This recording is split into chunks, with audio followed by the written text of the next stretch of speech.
And he's really dedicated his whole career to the kinds of things we're going to be talking about over the next 2 days. So it's an incredible honor to have him here with us to kick off this meeting. And with that, let me introduce Jonathan Patz.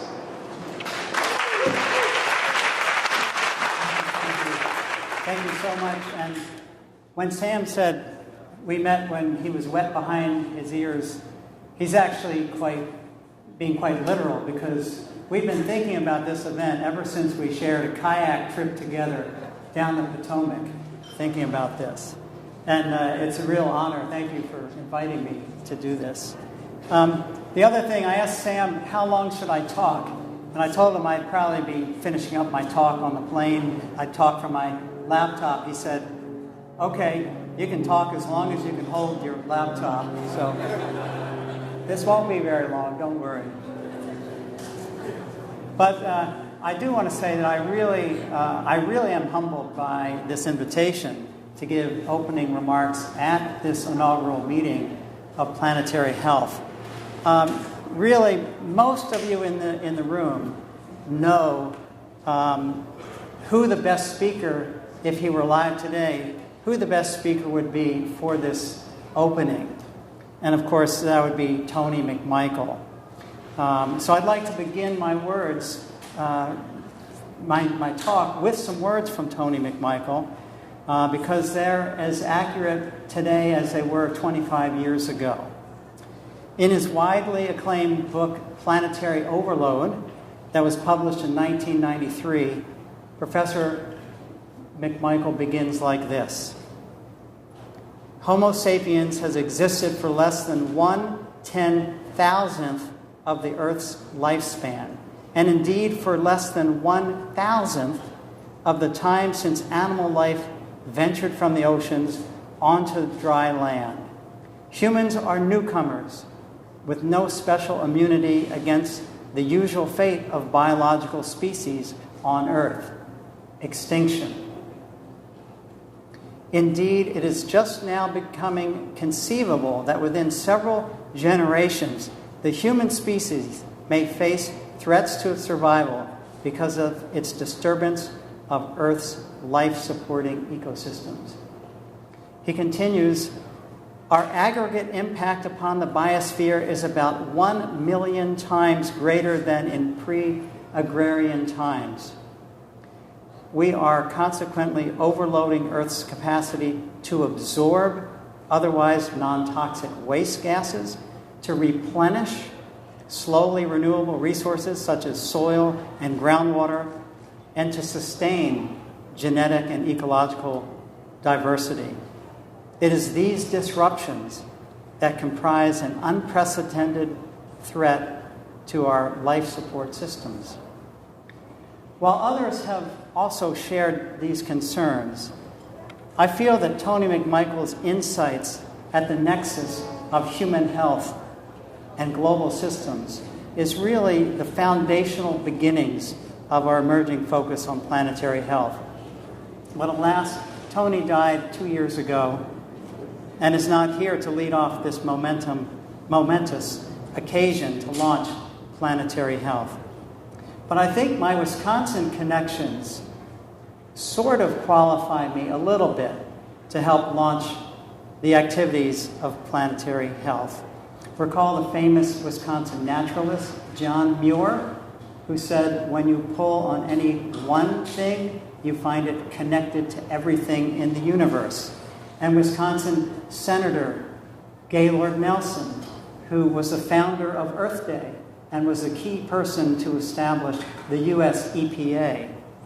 But probably the most aligned with planetary health was Wisconsin conservationist Aldo Leopold, who is best known for his land ethic, which calls for an ethical, caring relationship between people and nature. Leopold shifted the focus away from the health of individuals or even populations to the land upon which they depend.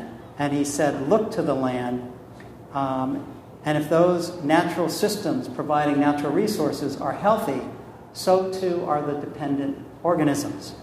And with planetary health, of course, humans are one of the dependent organisms. So what is planetary health? According to the Rockefeller Foundation Lancet Commission report, planetary health is the health of human civilizations and the natural systems on which they depend.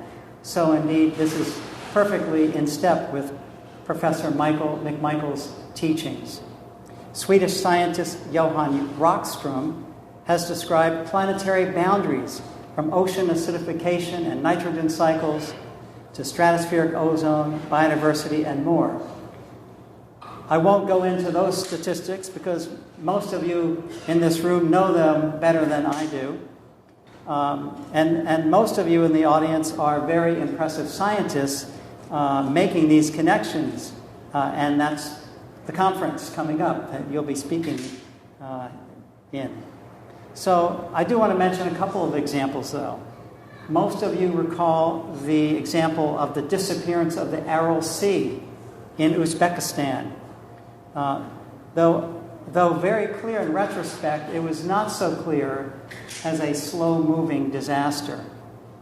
Briefly, the former Soviet government wanted to become the world's largest cotton producer, and so they diverted 97% of the inflowing water to the Aral Sea to grow this cotton monoculture. The result? Only a quarter of the Aral Sea remains, and the local population suffers from malnutrition. There's no fish. They have anemia, high rates of infant mortality, and women with organochlorine residues in their breast milk. And even though Phil Landrigan knows the answer to this, I'm going to give you a hint that in 1980, 44% of all pesticides used in the former Soviet Union were used in Uzbekistan. Another example stems from our own work in the Amazon, where after controlling for human population densities, we found that the abundance of the mosquito that carries malaria in that region increased as deforestation occurred. So more deforestation, more anopheles,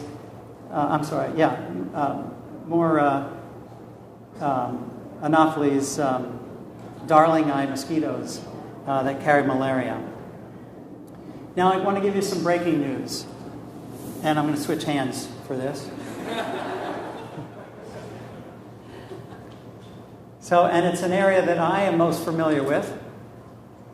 Last week, the Mauna Loa Observatory recorded its first ever carbon dioxide reading over 410 parts per million. The news went on to say, carbon dioxide hasn't reached that height in millions of years. It's a new atmosphere that humanity will have to contend with, one that's trapping more heat and causing the climate to change at a quickening rate. And if you don't know the health risks from climate change, then my 20 years of public speaking has totally failed. So I'm assuming that you do know some of these and that I'm not a total failure. So I'm not going to talk about them. But I do want to just mention one relatively new one that includes civilization collapse and therefore is in line with planetary health. The Syrian civil war was preceded by years of drought. In fact, the worst drought in instrumental record. More than 1 million peasants moved into cities. The rural to urban migration rate was 4 times normal. This situation, combined with food price shocks, led to riots and contributed to the civil war, where 400,000 people have died so far. 9 million refugees have been fleeing. So planetary health not only addresses environmental aspects of human health, but also requisite political, economic, and social determinants as well. And Syria is a prime example. We need to redefine development. Sustainable development goals are an important step, but until we discard the global domestic product, the GDP, as a leading indicator, we are doomed to fail. GDP ignores the cost of ecological disruption. So these critical resources are invisible or externalized. How convenient. We need to think of Bhutan. Bhutan has an index, they call it the happiness index. And whether or not happiness is the right word, some of the criteria that every decision must pass through includes criteria for environmental sustainability and social equity.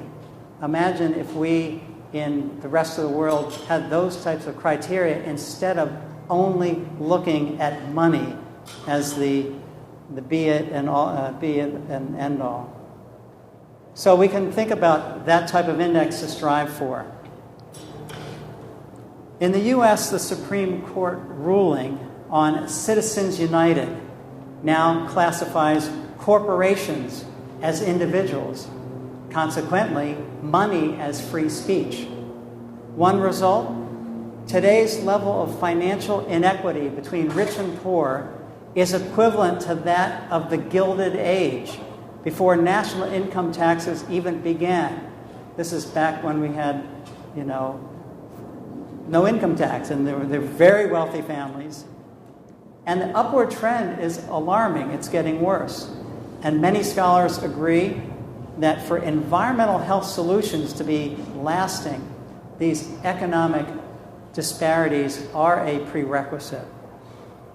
In the U.S., we have a new administration. We are seeing a very concerning disregard for science, which of course worries us about what kind of information will be used in decision making. I want to give you a quote that I pulled out of the news just this week from the Office of Management and Budget Director Mulvaney. He said, "Spending on climate change is a waste of your money. We're not going to do that anymore." Now, since we're spending about 11 times more in federal expenditures for oil, gas, and coal compared to renewables, I guess that means that we are spending on climate change. But we're spending to cause it rather than to solve it. So to cut to the chase, we need to be much more vigilant as to the goings-on the national politics.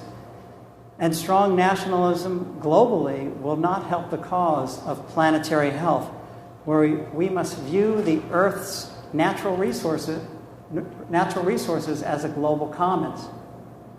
So I want you to imagine yourself in the International Space Station, and you're looking out at the Earth through the window.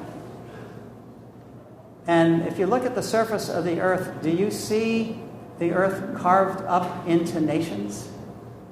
It's all one sphere. It's one Earth without anything like that. Maybe you could see the Great Wall of China, but that's about it. So I would argue that, especially for planetary health, walls should not be built no matter who pays for them. So why do I remain optimistic under these current circumstances? I've asked myself that over and over again, more and more. I heard Michael Bloomberg recently tell nations of the world not to worry about U.S. national climate change policy. Why? Cities are racing ahead already, and they're not looking back. And what if the Clean Power Plan is blocked? To be honest with you, even cities in the Midwest are halfway to the 2030 goals for the Clean Power Plan, and some are 100% there. I think Minnesota has already met those targets. So we're going to more efficient energy. And as Gary Cohn knows, there are hospitals that are going to clean energy, and they're asking themselves, gosh, this is so difficult. We're saving millions of dollars. Why didn't we do this before? Forget about climate change. We like to save millions of dollars. So think about, this is where the private sector is going, and with solar power prices dropping 80% in the last 7 years, 99% since the 1970s, and wind power is competitive on the market, I don't think the coal industry is coming back. And with chronic diseases on the rise, how painful would it be to save billions of dollars and avoided mortality and hospitalization from carbon policies that clear the air and promote physical fitness from active transportation, more walking and more biking? We've run the numbers, and it's in the billions of dollars. And this doesn't even include the enormous benefit when you think about sustainable food systems. And local sustainable gardens are blooming across the globe. So the adage remains the same: think globally, act locally. In short, we cannot maintain a healthy existence on a sick planet with regards to ecosystems. Oh, wait, I forgot one thing. There's one other good news. How many of you have read the Pope's encyclical? Laudato, okay. So, Laudato Si, Earth as our common home, also brings another element of religious outrage and morality into the mix. So there's another reason for optimism. And there have been polls that show that his message actually changed people's minds and they changed attitudes. There have been studies. So we have the Pope on board. So another reason for optimism. So I will end by saying that we cannot maintain a healthy existence on a sick planet with degrading ecosystems and a disrupted climate. But of course, the planet will remain, but Homo sapiens may not. And I can't help end a talk on planetary health without quoting a famous planetary hero. So don't forget what Gandhi said: be the change you wish to see in the world. So with that, thank you and welcome to Planetary Health.